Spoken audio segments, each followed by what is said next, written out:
Alright, YouTube, it's Shadow King Malzry here with a review for Rosario Vampire 2, Chapter 50. Fujisaki describes his and Kirya's role in Fairy Tail, First Division.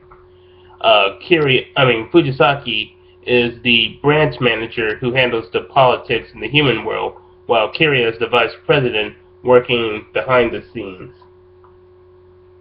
Not entirely sure what Fairy Tail would do with the human politics, considering their goal is human genocide. Maybe it's that they manipulate the politics so that they do certain things in their favor, as well as help finance their operations. Yeah, I can see that. Kirya says that Gyokuro has named Fujisaki a traitor, and he is here to kill him, along with Skune and his friends. Fujisaki wonders why Kirya would obey Gyokuro when he hates restrictions, and Kirya has the edges extend from his arm blade and stabs Fujisaki while saying that, I'm just a fickle guy. Fujisaki tells Kurumu and Mizure to run and get Mocha, since she's not too far away, and Kurumu and Mizure leave and let Fujisaki take care of Kirya. Kirya tries to pursue, but gets elbowed to the other side of the room, and Fujisaki powers up to remind Kirya of who his boss really is.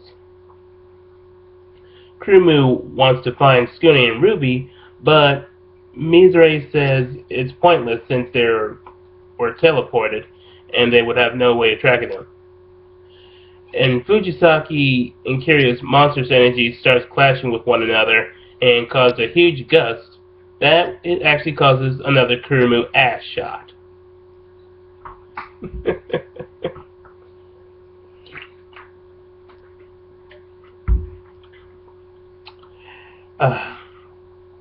And then the girls resolve to finding Mocha.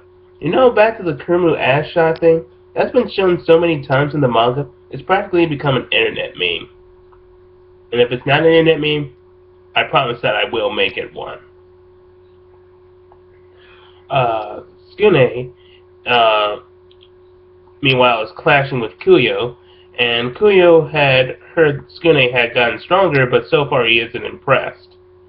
Kuyo shoots a powerful fire blast that Skune barely dodges, and it turns out Ruby knows of Kuyo and his rivalry with Skune, and fears Skune will be overwhelmed despite having beaten him before, but to be fair, Skune barely beat him.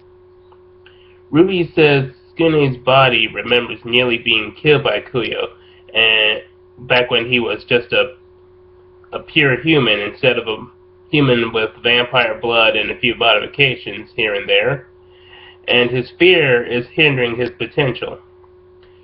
Kuyo is aware that Skune is afraid, and Skune imagines himself chained up, kind of symbolizing his fear and the rosary, the holy lock chains, and Kuyo is being represented as a giant Kyuubi, even though he is a Kyuubi / Yoko. And he kind of looks similar to the Kyuubi from Naruto, but that's to be kind of expected since they're both the same creature, only Kuyo is a bit shorter. But nice metaphor either way. Ruby then shields Skune, and Kuyo stomach punches her into a rock pillar. No, not a rock pillar, more like a what's it better? A giant rock landmass. Kuyo says that Skune isn't strong because he relies on the protection of women, while Skune is trying to help Ruby regain consciousness. Kuyo then tells Skune that Fanfong and Yukari are dead, and gloats at his despair. This causes Skune to be enraged and regain his confidence, and allows him to deck Kuyo. Skinny says that he has to stop thinking about this and protect everyone. And then he turns into vampire form, and then threatens Kuyo with death if he gets in his way. Then the chapter ends off with Kurumu and Mizure finding Mocha, and they're both glad, but Mocha says that they shouldn't have come here. I really did like this chapter. I like the part where Skune is dealing with some psychological issues with his fight against Kuyo, with the near-death experience, and he just had to find his confidence again. I like how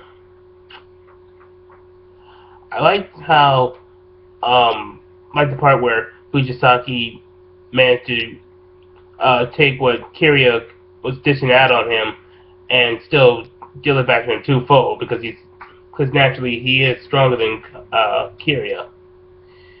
And there was a little bit of funny bits with the Kurimu ass shot again. And I'm interested in knowing why Mocha says they shouldn't have come to arrest you. So we'll figure that out in chapter 51.